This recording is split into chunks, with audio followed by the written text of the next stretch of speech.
Tantra duduk termenung melihat istri dan ibunya. Dia yakin ada sesuatu yang disembunyikan oleh bundanya. Memang selama ini ia merasa jika orang tuanya selalu memperhatikan keluarganya. Tantra sendiri merupakan anak ketiga dari 4 bersaudara yang kekayaannya masih jauh dibanding kedua kakak dan adiknya. Mungkin dari hal itulah yang membuat ayah maupun ibundanya masih sering membantu meski secara sembunyi-sembunyi.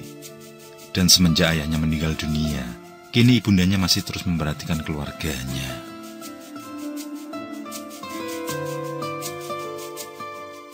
Memang sampai saat ini, keberuntungan dunia belum digapai oleh Tantra. Meskipun dia dan Ika, istrinya, merupakan jebolan universitas ternama di kota Jogja, namun Tuhan belum mengarahkan rezeki yang melimpah bagi mereka. Bahkan kini sampai memiliki 2 putri, Tantra masih harus banting tulang dengan bekerja serabutan. Entah mengapa, tanpa segan dia selalu menolak setiap kali saudara-saudaranya ingin membantu. Mungkin kemandirian hidup adalah pegangan bagi mereka.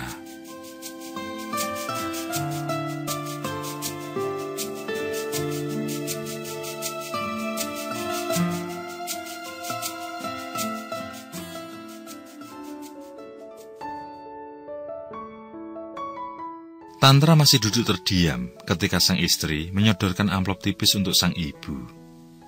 Amplop berisi uang yang tidak seberapa sebagai pemberiannya setiap kali lebaran akan tiba. Ada niat tulus dari Tantra untuk membahagiakan ibundanya yang semakin tua. Tapi dia belum mampu melaksanakan itu. Justru dia merasa ibunya yang malahan sering membuat keluarganya terbantu.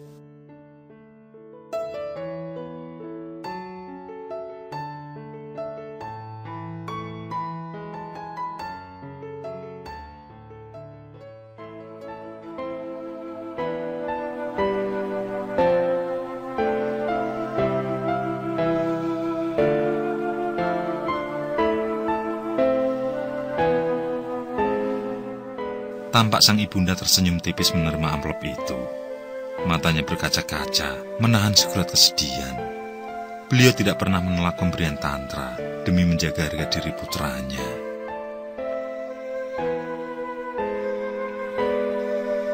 Apa kalian sudah membeli baju lebaran?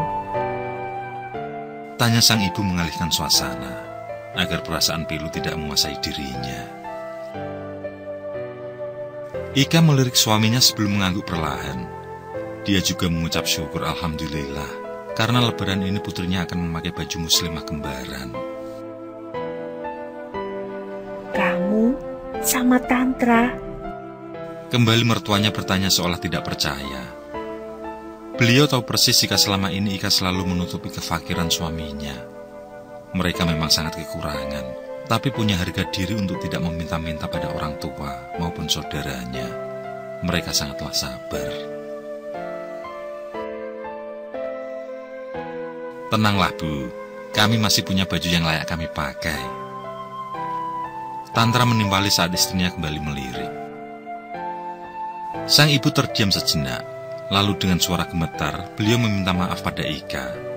Dikarenakan rezeki putranya yang pas-pasan, sehingga dia terpaksa hidup menderita. Dengan tenang, Ika tersenyum. Baginya ada kebahagiaan tersendiri di dalam keluarganya yang pas-pasan. Dan kebahagiaan itu, tentu orang lain tidak bisa merasakannya. Karena inti kebahagiaan adalah dari hati, selayak cinta dan kasih sayang. selama dekat dengan Tuhan, serta ikhlas akan apa yang digariskan, kebahagiaan akan datang dengan sendirinya. Dan itulah jawaban Ika pada sang mertua. Dia tidak pernah merasa menderita, meskipun belum memiliki harta yang melimpah. Justru dia merasa menjadi orang yang disayangi Tuhan dengan apa yang dimiliki sekarang.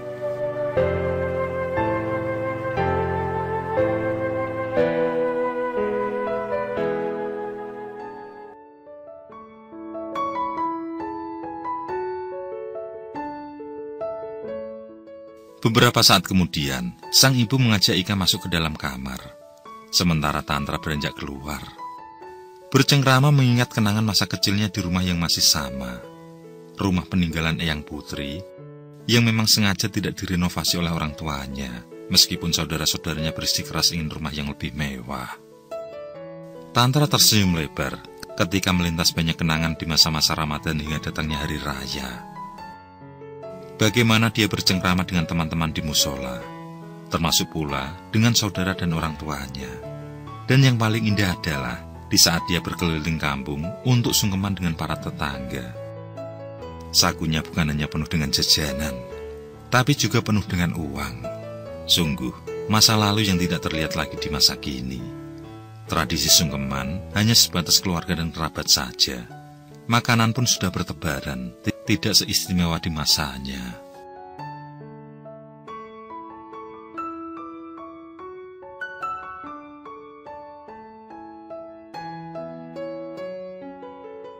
Sementara itu, di dalam kamar, sang ibu menyodorkan sebuah tas yang berisi pakaian.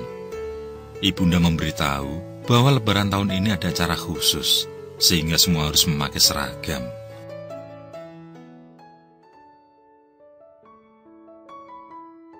Ika sangat senang, matanya membulat bahagia melihat itu. Ia memastikan jika saudara yang lain juga mendapatkannya. Sang ibu tidak menjawab, malahan memberikan amplop padanya. Beliau berkata bahwa itu adalah THR untuk Nina dan Salwa. Disuruhnya agar Ika saja yang memegang dan Tantra tidak perlu tahu. Dengan sigap Ika menolak, tapi sang mertua bilang bahwa itu bukan untuknya, melainkan untuk cucu-cucunya. Dengan terpaksa, dia pun menerima kembali. Sang ibu tahu jika ada sejengkal kebahagiaan dengan uang itu, hanya saja Ika pandai menutupi.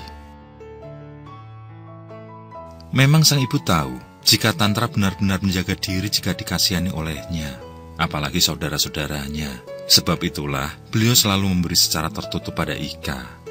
Toh selama ini tidak pernah sekalipun pemberiannya dikembalikan. Mungkin saja Ika mampu meyakinkan Tantra sehingga hal itu tidak pernah terjadi.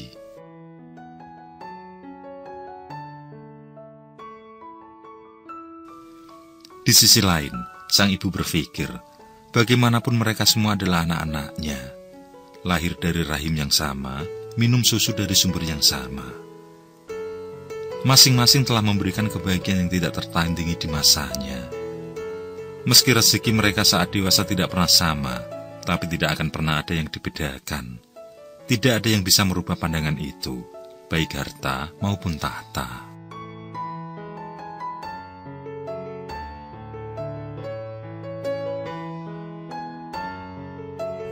Jangan lupa masak yang enak dan bawalah ke sini setelah sholat Id. Ucap sang ibu saat Tantra dan Ika berpamitan.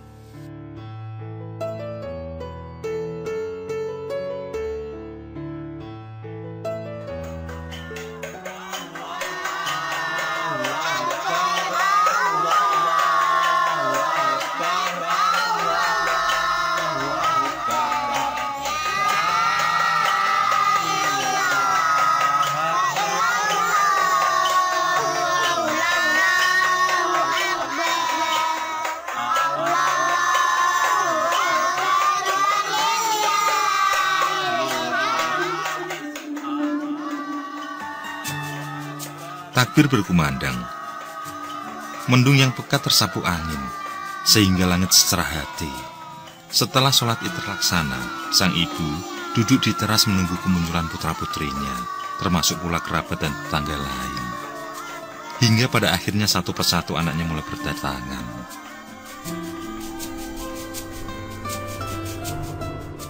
Dimulai dari Panji, putra tertua yang bekerja sebagai pimpinan di salah satu perusahaan. Setelah Robiconnya terparkir, tampak Gita, istrinya turun disusul ketiga buah hatinya yang beranjak remaja. Mereka membawa tas entah apa isinya, dan juga beberapa parsel yang dibungkus rapi. Mereka langsung menemui sang ibu sambil memberikan hadiah yang sangat banyak. Sang ibu menerimanya dengan senyuman terbaik. Setelah sedikit canda antara nenek dan cucu yang disusul tawarnya, mereka pun masuk ke dalam menata barang-barang bawaan. Tidak lama kemudian, datang Andini, putri bungsunya, dengan mobil yang tidak kalah mewah.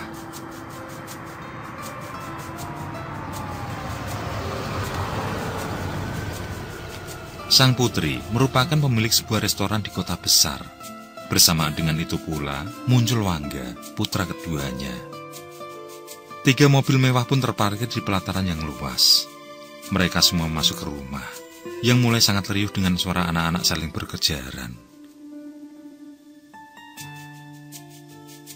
"Mah, nunggu Tantra ya?" tanya Wangga menghampiri sang ibu. Merasa takut kalau terjadi apa-apa di jalan, sang ibu menyuruh agar mereka menghubungi Tantra. Sigap Panji mengambil ponselnya. Dia tahu acara sungkeman tidak akan dimulai sebelum semua datang berkumpul. Tapi Tantra tidak bisa dihubungi. Mereka pun menenangkan sang ibu yang mulai risau. Wangga mencerna kalau mungkin Tantra tidak berani ngebut. Takut kalau gamis istrinya terselip di rantai atau jari-jari roda motor.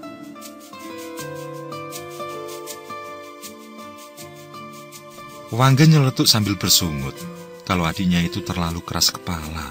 Disuruh pakai mobil yang nganggur di garasinya saja tidak mau. Toh dia akan memberikan uang bensin tiap minggu, dan dia pula yang akan membayar pajak. Seperti tidak tahu abangmu saja kamu, Ga, ucap sang ibunda. Sang ibu mengajak putranya menyiapkan hidangan yang sebagian merekalah yang membawa. Memang, selama ini sang ibu tidak pernah minta mantunya untuk membantu. Hal itu karena Wangga pernah protes saat istrinya disuruh menyapu, padahal sedang asik main ponsel. Dari saat itulah beliau membiarkan siapa saja yang suka rela membantu, tanpa pernah menyuruh.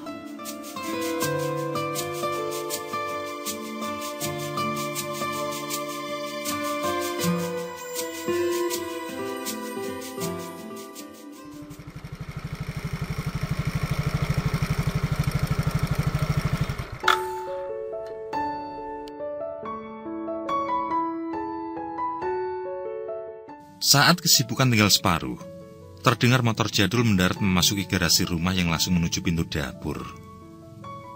Disusul satu lagi motor yang parkir bersebelahan. Tantra sekeluarga langsung masuk dapur, disambut oleh iparnya di sana. Kemudian Ika membuka rantang yang penuh dengan lauk. Dimasukkannya sambal teri ke dalam mangkuk. Meskipun dia tersipu, namun tidak merasa canggung meski disejajarkan dengan makanan mahal lain. Lauk khas kampung itu pun melengkapi hidangan pagi itu. Setelah itu, semua berkumpul ke ruang keluarga, saling bergurau tanpa ada jarak. Sang ibu tersenyum melihat kerukunan buah hatinya. Itulah suasana yang diharapkan selalu ada. Meskipun masing-masing punya permasalahan hidup yang tidak sama, namun semua itu akan disisihkan ketika silaturahmi terjalin. Setelah beberapa saat, semua bersiap melakukan sungkeman sebelum acara makan besar dilaksanakan.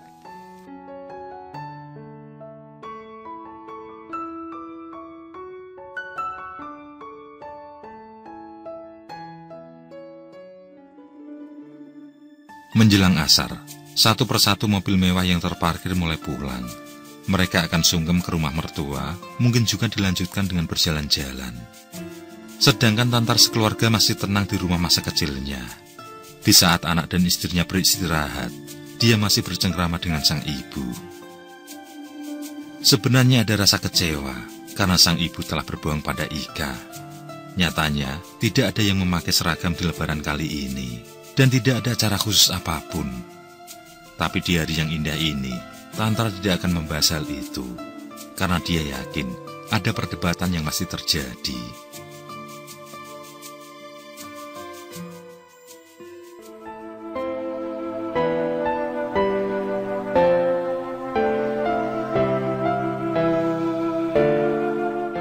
Terima kasih, Bu, ucap Tantra lirih. Hanya dia sendiri yang memanggil dengan sebutan ibu, bukan mama, seperti saudara-saudaranya. Tantra mengucapkan kata itu karena selama ini sang ibu telah menyayangi dia dan keluarganya. Meskipun tidak memiliki harta, sehingga tidak bisa memberikan yang terbaik untuk ibunya. Yang bisa aku lakukan hanya terus mendoakan ibu, agar selalu sehat dan usia ibu barokah. Maafkan Tantra ya, Bu. Suara Tantra terdengar bergetar. Sang ibunda menahan pilu, tapi air mata itu tidak mampu tertahan, mengalir dengan sendirinya menghias pipi yang berkerut. Meskipun Tantra tidak memiliki jabatan, dia fakir harta, tapi doanya sangat tulus. Doa yang ia panjatkan adalah harta bagi beliau kelak. Sang ibu sudah merasa senang melihat Tantra sehat, menjaga ibadah istri dan anak-anaknya, serta tetap bersabar dengan keadaan. Sang ibu akan tetap mengulurkan tangannya selama rezeki Tantra masih kurang walaupun sudah berusaha setengah mati. Beliau tidak akan pernah bermuka masam dan tidak akan pernah membedakan dengan yang lain.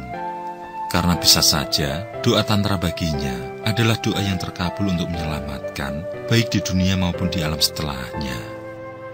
Siapa yang lebih dekat dengan Allah lah yang akan membawanya hidup bermartabat dan jauh dari kemudaratan.